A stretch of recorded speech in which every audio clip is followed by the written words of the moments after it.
Olá, bem-vindos ao Questão de Ordem. O meu entrevistado é o deputado federal Otto Filho, que está abrindo aqui essa série de entrevistas de deputados federais. Atualmente aqui na Bahia nós temos 39 deputados federais, não é isso, deputado? E vamos iniciar essa série de entrevistas com o deputado mais votado do estado da Bahia, o deputado Otto Filho, que está no seu segundo mandato consecutivo e tem se destacado bastante no Parlamento Federal entre os 513 legisladores. Deputado, bem-vindo, é um prazer tê-lo aqui. O prazer é meu, a honra é minha. Queria parabenizar pelo seu trabalho, Fernanda. Em seu nome, queria mandar um abraço para todos os integrantes aqui da TV Alba, mandar todos um abraço a todos os deputados federais e estaduais e ao povo da Bahia, né? Para mim aqui é uma grande alegria estar aqui. Deputado, é uma alegria para a gente também o senhor estar aqui. O senhor já ingressou na política como legislador federal. Por que o senhor não fez esse caminho também de iniciar como legislador federal? Seu pai passou por aqui também, né? Olha, na verdade foi um caminho um pouco diferente da maioria, porque eu atuei muito na área executiva, né? Eu vim na iniciativa privada e em um determinado momento eu tive a oportunidade de, a convite do meu partido, do PSD e do antigo governador Rui Costa, de ser o presidente da Desembaía. E para mim foi uma oportunidade muito grande, uma oportunidade importante, foi um divisor de águas na minha vida. Eu fui lá para fazer um trabalho técnico, mas eu fui bastante exitoso. Eu tive uma rápida aceitação junto aos prefeitos, junto aos deputados estaduais e também à iniciativa privada. A gente fez uma série de mudanças lá. A gente teve um crescimento muito grande, mesmo na crise. Era em 2015, teve a crise dos bancos, a quebra do Lehman Brothers e outros bancos internacionais. E os bancos comerciais começaram a recuar. E a Desembaía avançou na carteira de clientes. A gente saiu de uma carteira de aproximadamente 545 milhões, aproximadamente, se eu não me engano, para 747 milhões. Foi um aumento de 35,24% no meio da crise, foi 2015, 2016, 2017 e uma parte de 2018. Tivemos um lucro acumulado de 89 milhões, mas o que realmente fez uma grande diferença é que a gente fez um programa, já existia uma linha de financiamento para prefeituras, para financiamento de infraestrutura, e a gente pegou essa linha de financiamento e começou a trabalhar um pouco mais ela, porque fazia muito sentido.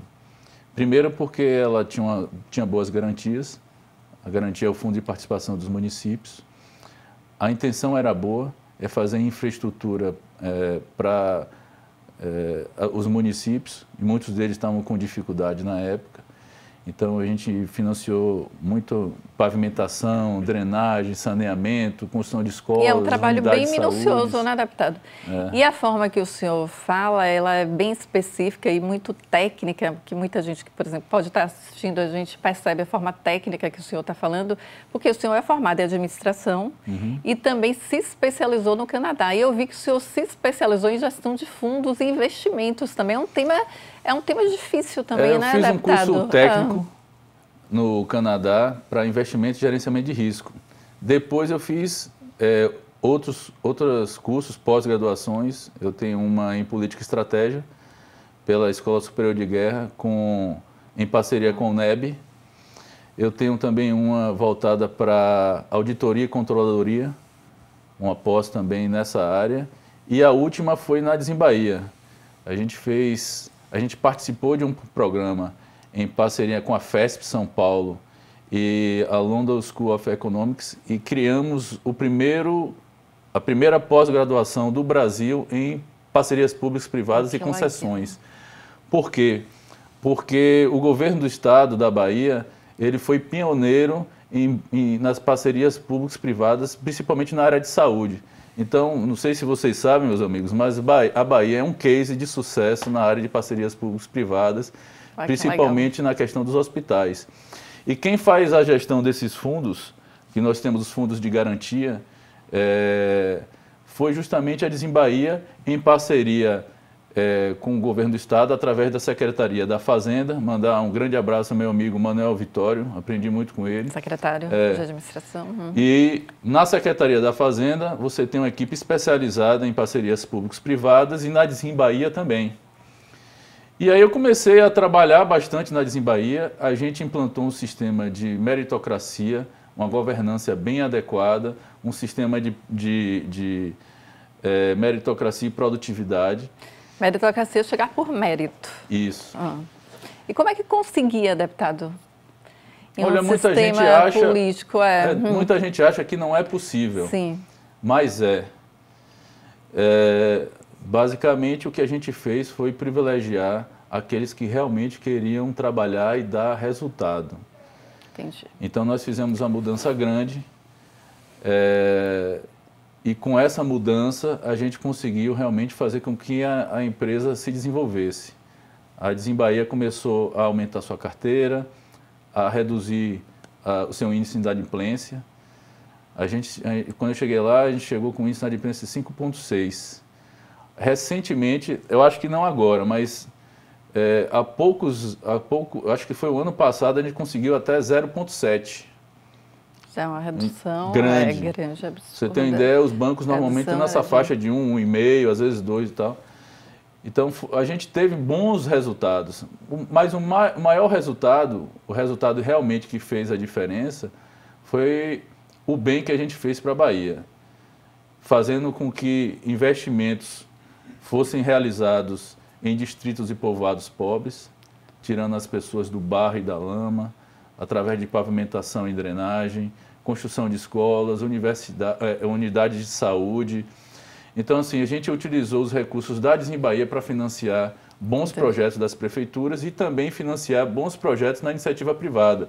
Porque nós também aumentamos a carteira lá na área privada da Desembahia. E isso acabou me catapultando para ser deputado federal. Agora, eu vejo que o senhor também tem esse perfil muito do executivo, né?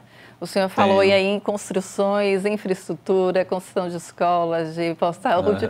Como foi o senhor sair desse perfil executivo? Porque eu questiono muito aos legisladores, porque eles tem muitos que foram prefeitos, aí vem aqui para o parlamento e eles chegam e alguns falam, até ontem mesmo eu tive com um deputado estadual que ele falou, estou me adaptando. Ele era... Eu falei, se adaptando por quê? Ele falou, porque Dourado é difícil, porque você sai do perfil de executar e está vindo aqui para o parlamento legislar e fiscalizar o executivo. Então, quando um legislador também é da base do governo, eles ainda têm isso, porque tem a aproximação com o governo, tem tudo, né? Eles não têm esse papel tanto de fiscalização, tem mais o opositor. Então, eles ficam aqui, falam, ontem mesmo o deputado fala, poxa, é difícil. Eles têm essa vontade até de voltar para a área mesmo executiva. Mas como foi para o senhor administrar isso? Porque o senhor também tem esse perfil de executor, pela fala que o senhor discorreu aqui, o senhor tem esse perfil executor, mas tem feito excelente trabalho no Parlamento Federal, porque eu acompanho o senhor nesse papel todo de discussões, né? O senhor sempre está lá dando sua opinião, e opiniões firmes, né, deputado? São focos diferentes. Mas se você colocar na cabeça que se você tem um planejamento, certo? Objetivos e metas, você chega no resultado que você quer. Isso vale para qualquer setor. Você só precisa saber quais são realmente seus objetivos.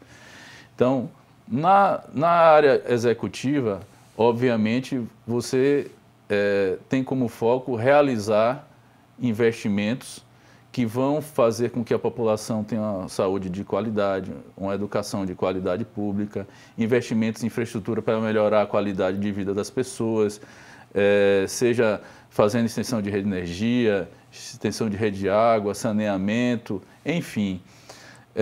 No final, o que você quer, o objetivo maior é o bem das pessoas. Quando você é um legislador, você também quer o bem das pessoas, só que o objetivo você faz através das leis. Então, normalmente, você tem o objetivo de fazer boas leis que permitam com que a população tenha uma vida melhor, uma qualidade melhor de vida. E aí você começa realmente a atuar em determinados setores. Então, eu gosto de atuar muito no setor de desenvolvimento econômico e social, no setor de geração de emprego e renda, setor, por exemplo, de energia também. Energia, meio ambiente. De meio ambiente também. Eu gosto, assim, ajudar. Eu atuei muito, por exemplo, no começo da minha legislatura, apoiando as energias renováveis, que hoje estão consolidadas. Isso, eu vou até focar a respeito disso da energia eólica. Eu estava lendo um pouco a respeito da energia eólica, chegou aqui na Bahia, que também é um case de sucesso aqui no estado baiano, né? O senhor falou de case de sucesso, eu lembrei disso. Chegou em 2012, foi na época até que seu pai, se eu não me engano, ele era secretário de infraestrutura. Isso. Era isso? Às vezes eu posso estar confundido o número, mas tá estou certa, né? Tá certa. E aí eu me recordo que chegou naquela expectativa muito grande em relação à energia eólica. E hoje o estado da Bahia já é referência, eu acho que é a maior potência de todo o Brasil, não é, deputado? A Bahia, ela tem uma vantagem competitiva no setor de energias renováveis mundialmente conhecida. Porque aqui você tem não só ventos muito fortes e constantes, como você também tem uma incidência de solar também muito grande.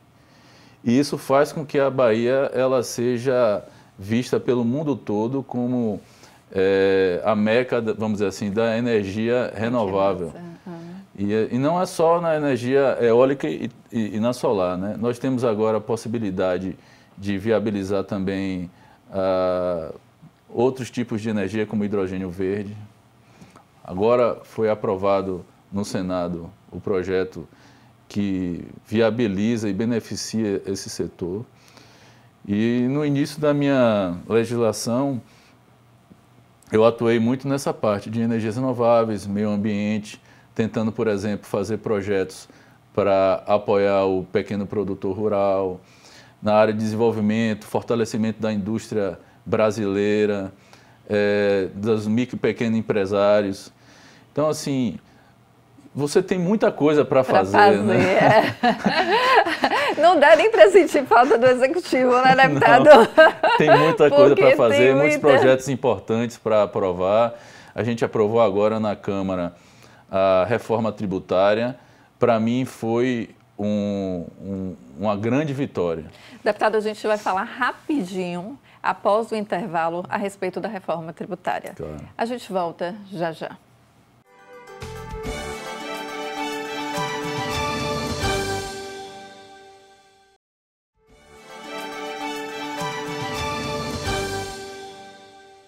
Voltamos com o deputado federal Otto Filho. Deputado, a respeito da reforma tributária que a gente estava falando anteriormente. A reforma tributária ela foi regulamentada na Câmara Federal, depois passou um tempinho ainda para ser aprovada. Ela foi aprovada recentemente, mas ela ainda vai para o Senado. Eu vi que já tem uma comissão discutindo ali a reforma tributária. E essa reforma tributária causou um alvoroço enorme, eu acho que dentro do Parlamento Federal e também fora do Parlamento Federal. As pessoas questionam muito a respeito dos tributos que a gente tem aqui. Eu estava lendo que, a respeito do tributo, que tem tributo que tem a mesma quantidade, por exemplo, nós temos 5.585 municípios, é esse o dado, acho que é aproximadamente isso, em todo o Brasil. E tem uma lei para cada município quando é o imposto de setor. Que eu estava vendo isso, que me deu um susto, né? E eu lembro, desde a época que eu era apresentadora da FIEB, da Federação das Indústrias da Bahia, e eles falavam muito a respeito dos impostos, mas vai diminuir, vai ter...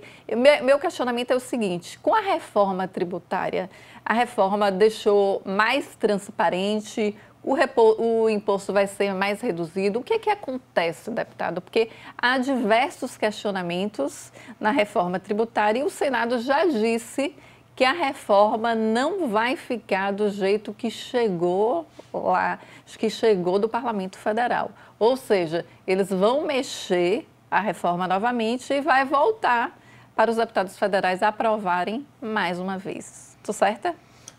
Acredito que sim. Primeiro, eu acredito o seguinte, foi uma grande vitória a aprovação da reforma tributária na Câmara. Por quê? Porque já há muitos anos se discute isso, mais de 30 anos, e foi nessa legislação que nós conseguimos aprovar a reforma, a tão sonhada reforma tributária. É verdade. Então, tivemos avanços e se você me perguntar, pode melhorar? Pode. Mas esse é o tipo de projeto que você vai ter uma construção no longo prazo para que ela possa chegar a ser perfeita, porque nunca vai chegar.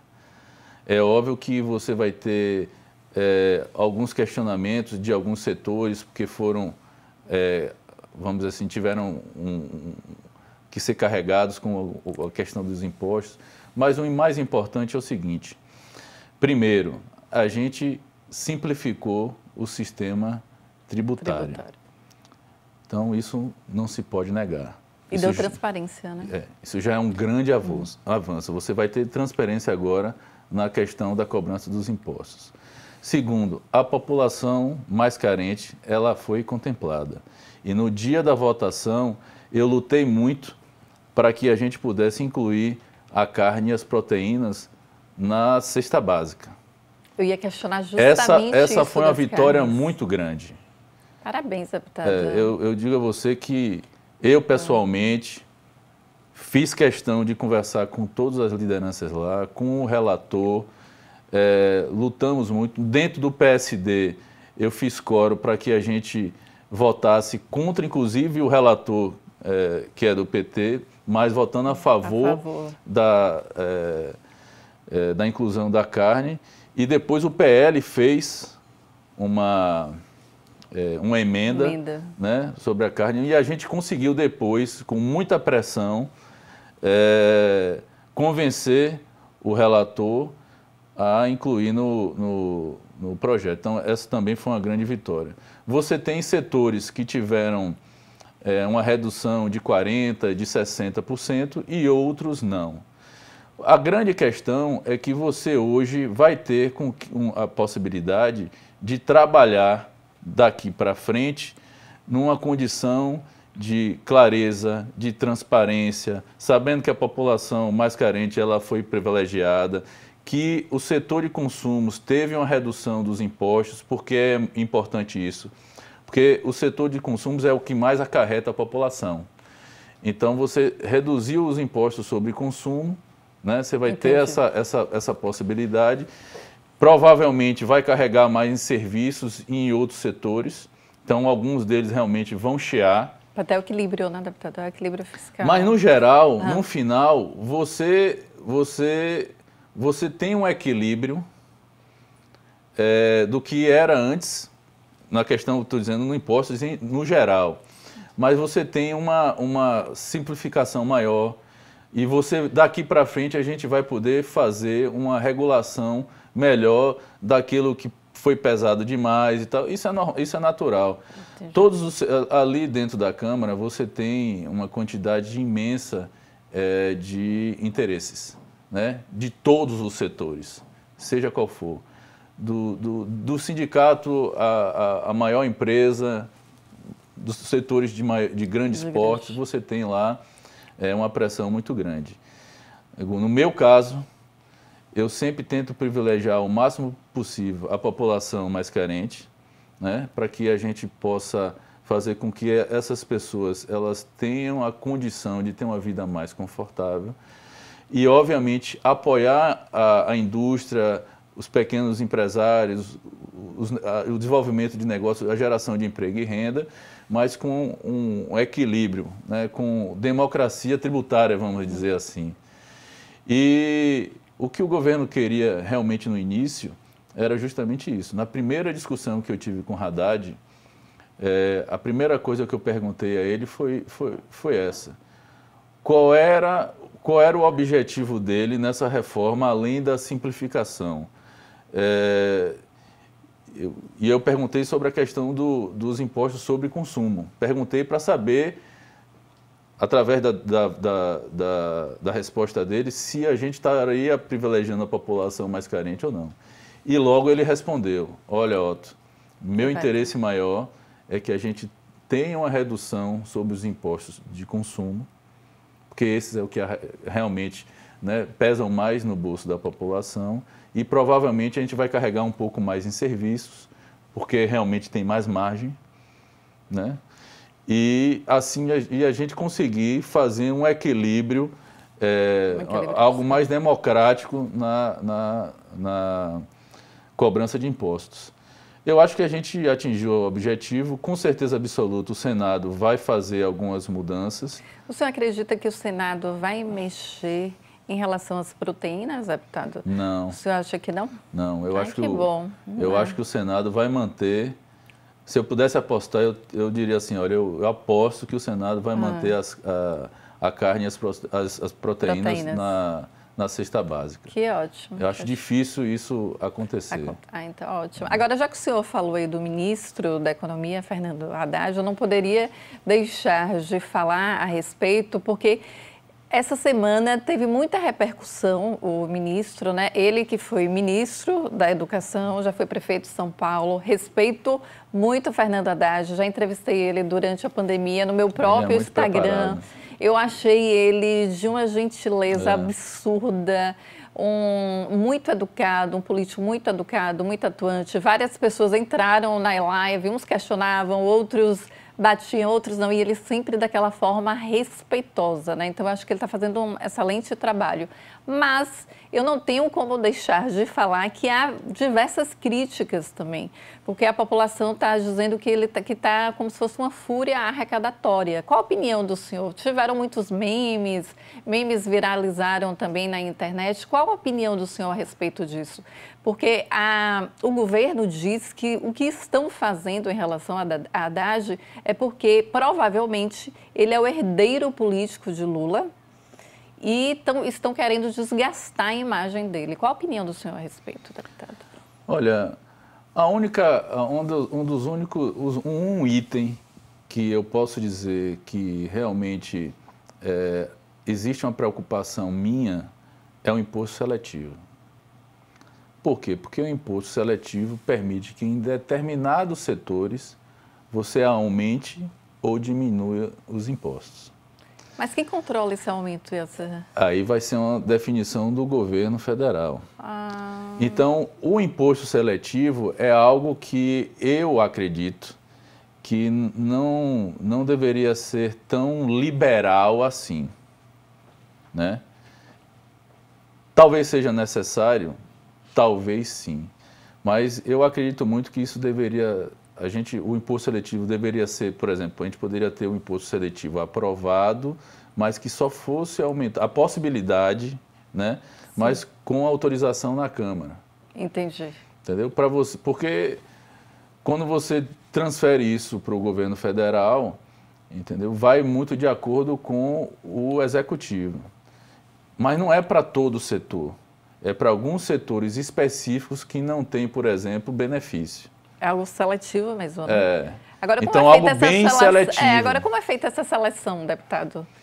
Através da necessidade.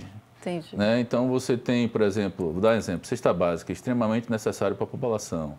Educação, saúde também. E aí você vai regulando de acordo com a necessidade. O transporte público, e aí vai indo. A indústria é importante, mas nem tanto como é do setor público. Então, você vai fazendo uma regulação de acordo com discussões que tiveram, e não foram poucas.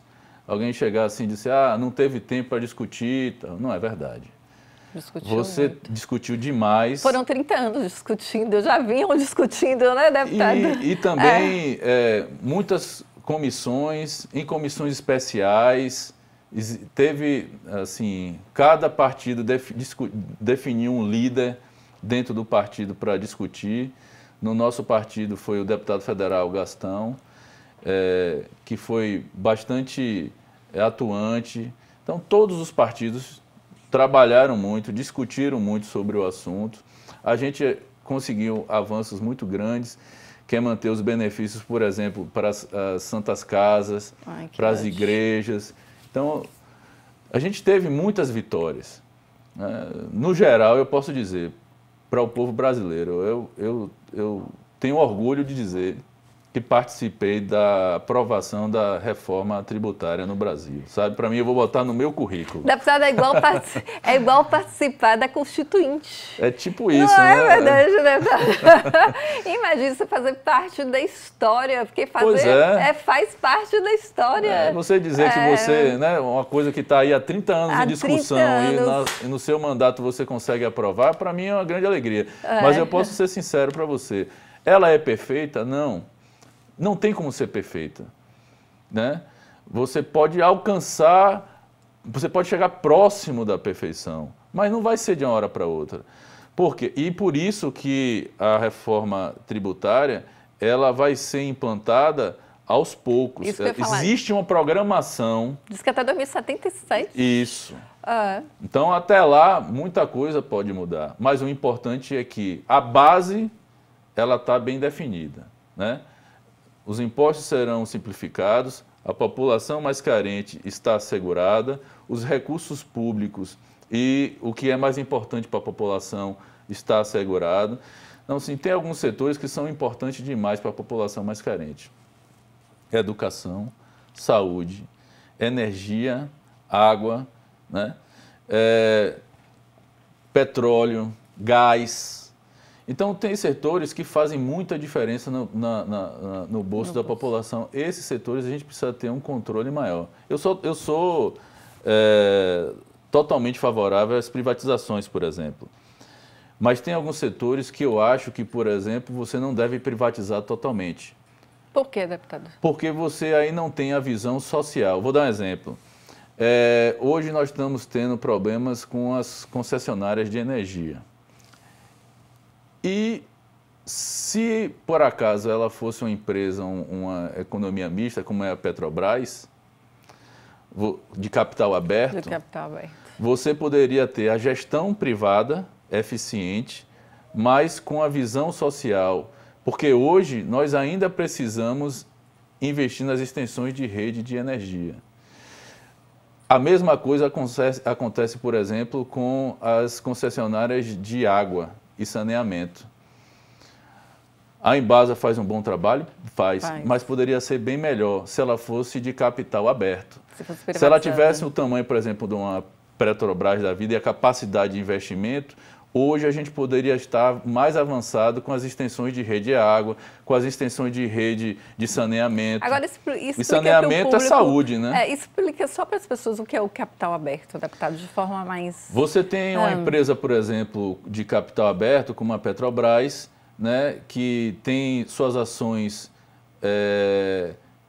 vamos dizer assim, reguladas pela CVM, que é a Comissão de Valores Mobiliários, e você tem uma gestão, normalmente você tem uma gestão mais eficiente, porque você tem parâmetros de atuação. Entendi. Entendeu? Através de controles, não só pela CVM, mas pelo Banco Central, por órgãos de controle, pelo próprio mercado, porque quando você, por exemplo, as ações da Petrobras, por exemplo, você tem ações de brasileiros, você faz parte dessa comissão, ou seja, então você tem uma gestão melhor, você permite com que você tenha uma gestão privada melhor, você tem uma capacidade maior de captação de recursos para investir, e você tem o melhor dos dois mundos, né? Você tem recursos, você tem boa gestão, mas você também tem a visão social, porque é importante para a população. Por exemplo, se você privatiza todo o setor, vamos dizer que você chega e privatiza todo o setor de água e saneamento. A iniciativa privada, ela vai só investir onde tem viabilidade econômico-financeira. Entendi. Então, onde não tem viabilidade econômico-financeira, não vai investir. E aí a população fica sem água? Não fica. Ninguém vive sem água. Também hoje ninguém vive sem energia. Então, a viabilidade econômica hoje é nos centros maiores, ou seja, por exemplo, na região metropolitana. Né? Existem alguns lugares grandes cidades que você tem viabilidade, tem. Mas em pequenas cidades... Que não tem. Que não tem. A população vai viver sem água? Não. Então, é uma questão de necessidade pública. Entendeu? E eu penso muito assim. Por isso que eu sempre falo, quando alguém pergunta o que é o PSD, o Partido Social Democrata, nós somos um partido de centro-direita. Eu, particularmente, sou um pouco mais conservador, mas eu tenho uma visão social. Eu nunca perco a visão social. O senhor tem muita visão social. Eu percebi... É natural, né? Porque eu nasci numa família que tem como líder o senador Otto Alencar, né? Que começou a vida como médico, trabalhou 12 anos de graça para a Irmã Dulce, dando plantão toda quinta-feira. Né? Então, que exemplo, né, deputado? Tem um vínculo. Ele entrou para a política porque ele foi convidado pelo trabalho social que ele tem. Então, ele tem uma visão social, ele tem uma visão de política realmente diferenciada. E retornou à política porque foi convocado, que eu lembro que ele estava... Tenho um grande orgulho do meu pai, um abraço, é o nosso líder, é o meu conselheiro, é um grande amigo, eu tenho muito orgulho. Que bom, deputado, parabéns, né? O senhor e os baianos também, né? Não é à toa que ele se elegeu tão bem, com mais de 4 milhões de votos, 4 né? 4 milhões e 240, se eu não me engano. Imagine, estava lá representando a gente, né? Todos nós, no Senado Federal. E teve muita coragem, né? Nesse período da CPI do Covid, da Covid, teve muita coragem. E foi cobiçado para ser o candidato ao governo. Mas a gente vai para um breve intervalo e a gente volta já já.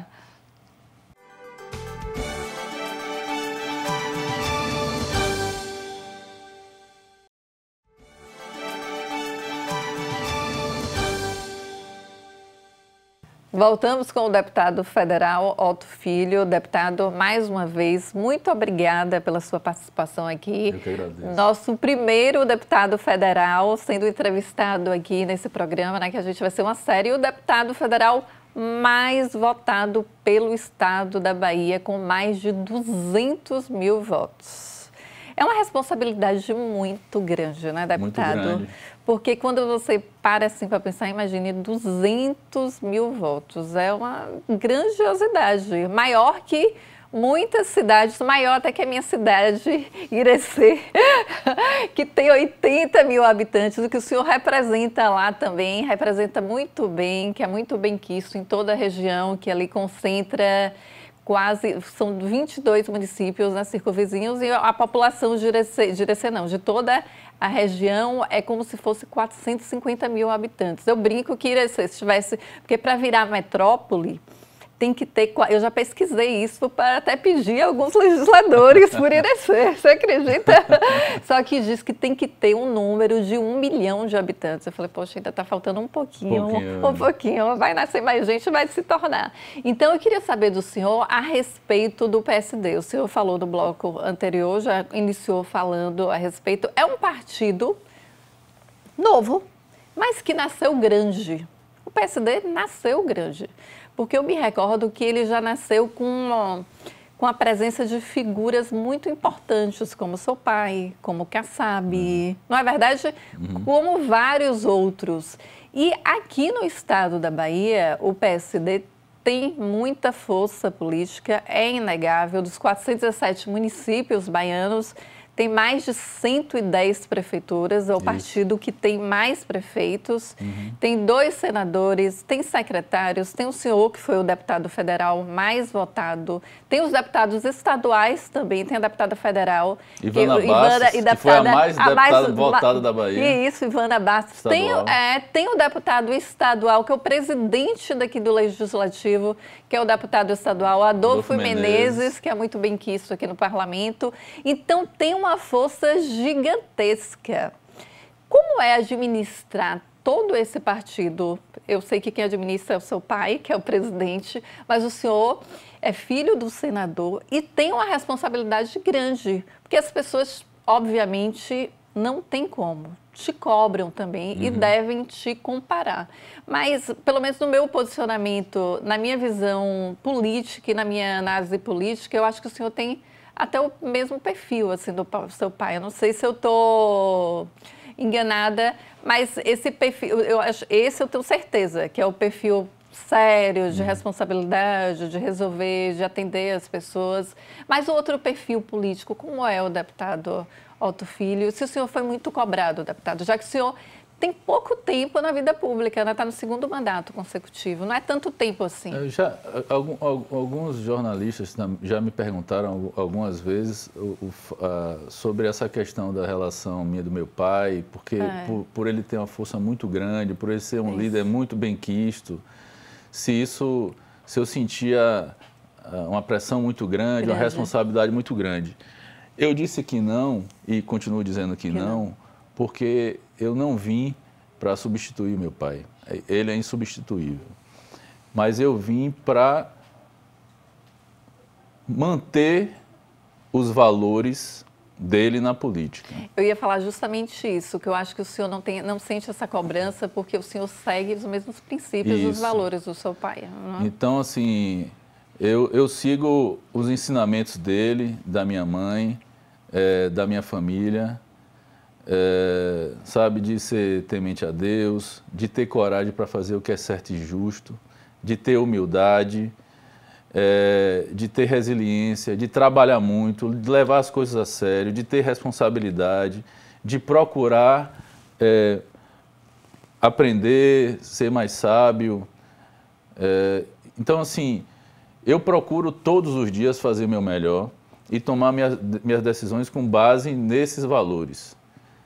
Eu aprendi que não adianta muito você ficar olhando para o passado e também nem ficar se preocupando muito com o futuro, porque o futuro só a Deus pertence.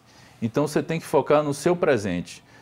É óbvio, você pode fazer planejamentos para o futuro, né, ter uma visão do que você quer ser na vida e tal, mas eu aprendi muito que, por exemplo, não dá para você planejar muito sua vida, porque às vezes Deus tem vamos dizer assim, um direcionamento diferente para você. Até outro propósito, né? Outro propósito. Então, assim, eu abri mão, né, de ser político durante alguns anos, por isso que eu vim muito tarde para a política. Fui convidado para ser presidente da Desembaía, era só para fazer um trabalho técnico e depois voltar para a iniciativa privada. Mas as coisas não aconteceram do jeito como eu imaginava. Ivana Bastos foi uma das pessoas que me incentivou muito a entrar na política, né? Conversou com o senador Otto Alencar, com meu pai, para me dar a oportunidade para ser deputado federal. Ela queria fazer dobradinha comigo na época, então ela me incentivou muito. E eu acabei vindo por conta disso, né? Ai, que legal! E aí, já na política, eu venho tentando seguir os passos, né, do senador Otto Alencar, mas sempre nessa base, né? Tomar decisões com base em bons valores, ser correto às pessoas que confiam em mim. Então, todo mundo que me conhece sabe que eu sou um cara bastante humilde. Eu atendo do prefeito que me deu 8.000 votos, como o vereador que me deu 100, da mesma forma, com a mesma educação. Mas, assim, sempre uma das coisas que eu exijo deles é a fidelidade, ou seja, verdade e fidelidade. Eu gosto muito de trabalhar com pessoas que comungam dos mesmos valores que eu. Eu, normalmente, por exemplo, quando eu vou no município, eu não pergunto quem é o cara mais votado. Eu pergunto quem é a pessoa mais séria. Quem é o candidato mais sério? Porque, por mais que ele não tenha tanto voto, mas se você estiver de um lado de uma pessoa séria, que dá a palavra e cumpre, que realmente quer fazer um trabalho sério, pode até demorar para ele se tornar prefeito, vereador, prefeito e tal, mas você consegue construir um voto consolidado. E você faz o que é necessário fazer, que é o quê? Transformação social, quando você consegue com que uma pessoa dessa, que seja séria, que seja responsável, ascenda à prefeitura, aí você faz transformação social. Então, por exemplo... Porque o profissionalismo vai se adquirindo, né? Isso. A política também, o e caráter você vai não, ganhando né? experiência ao longo do tempo. Não, por exemplo, é muito difícil você ter a experiência do senador Otto Alencar, porque se você, por exemplo, se perguntar para ele a característica política de cada município, ele sabe. Ele sabe o nome das pessoas de cor. É difícil você ter isso na cabeça. Ele viveu isso ao longo de 38 anos. Né? O senador Otto Alencar está aí há 38 anos sem perder a eleição. Imagine! Sempre bem colocado, todas as contas aprovadas, né? Fez a gestão de todos os cofres da Bahia, como ele mesmo fala, passou pelo Tribunal de Contas com bastante êxito, é uma pessoa de muita experiência. Então, assim, eu sei que para você ter essa maturidade, precisa de tempo. Então, assim, eu me preocupo só em fazer o meu melhor todos os dias, as oportunidades aparecem, a gente vai agarrando, vai fazendo boas amizades, consolidando essa relação com as lideranças e realmente é o que vem acontecendo. Eu acredito muito que a força do PSD, como você estava me perguntando, está bem aí. Porque existem pessoas que estão ao lado do senador Otto Alencar e ele do lado delas desde 86. Ou seja, desde 86 que ele foi deputado estadual, essas lideranças seguem ele porque sabem que nas horas mais difíceis ele está do lado.